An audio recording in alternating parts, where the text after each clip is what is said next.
Alright, hope everybody's having a good Thursday night. I was going to post a video and then I had video issues and internet problems, so I decided not to.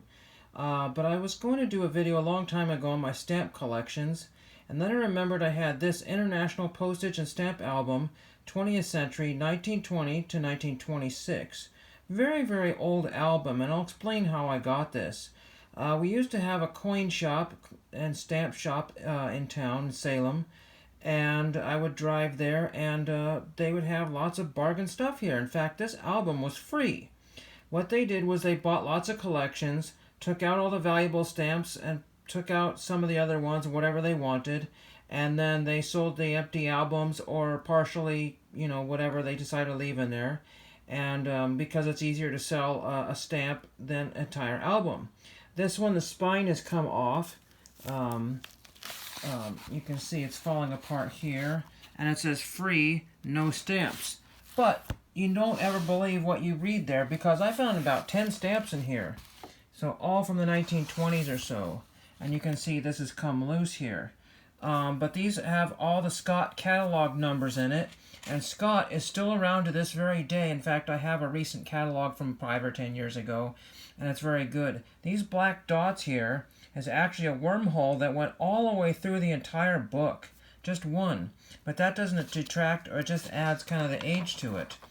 Here is a stamp that I believe that I just put in the correct spot here. I'm not 100% sure.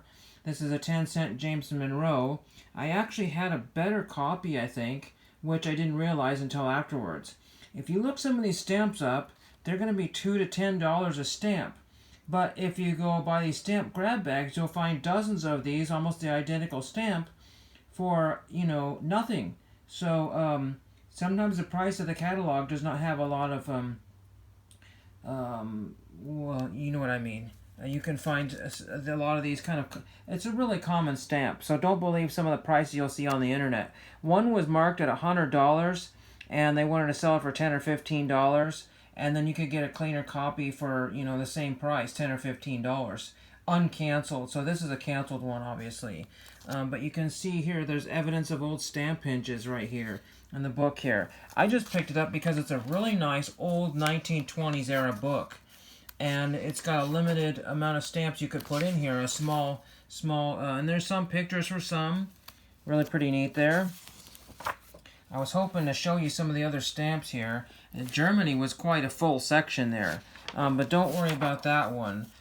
Some of these stamps are not super valuable, and I'm sure I have some of these. So if I follow the Scott catalog numbers, I have one for U.S. stamps, so I'm probably going to just work on U.S. because this could be just a lifetime of searching stamps. If I go to the S here, that's what I want to do is go to S here. I remember, not Senegal. Where was it? Let's go to S. I think there might have been some South Africa stamps in here. Let's just see. A lot of these countries don't exist anymore, so that might be some really pretty fun ones to find here. I remember there was one in the S section, I believe, a stamp that got left in here. I looked up some of those stamps, and they sell for about $2 a piece, so you can't beat that for a free book here. Here's one, Salvador. There's a Salvador stamp. I physically put 2 stamps in this book. One of them before I knew what I was really doing. I got this probably, I don't know, 5-6 years ago, but that's a really nice, looks like an uncanceled stamp from Salvador, if that's correct there. Really neat. So, I really think that these are underappreciated, these ancient stamp books. A lot of people basically take the new stamps, or the old stamps, and transfer them to whatever books that they want. I just think this is a really nice shelf book, and I'm going to try to add some stamps to that. And the nice thing about this is I probably do have in my stock books, which I forgot to bring over, some stamps in those that might fit this book. This book was printed before all kinds of errors and variations and all kinds of other stamps were known or printed. So the stamp that I put in says, I think, 1921 to 1925. Let me just try to go back to that stamp very quickly. Go back to the United States section, which is very tiny because it's from the 1920s.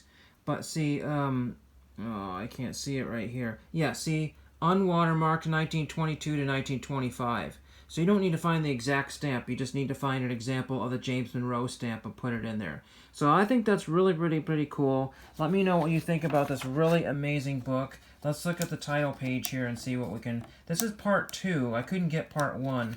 I can only imagine what part 1 would cost from an antique book collector. Let's see. Printed and published by the Scott Stamp and Coin Company, New York City.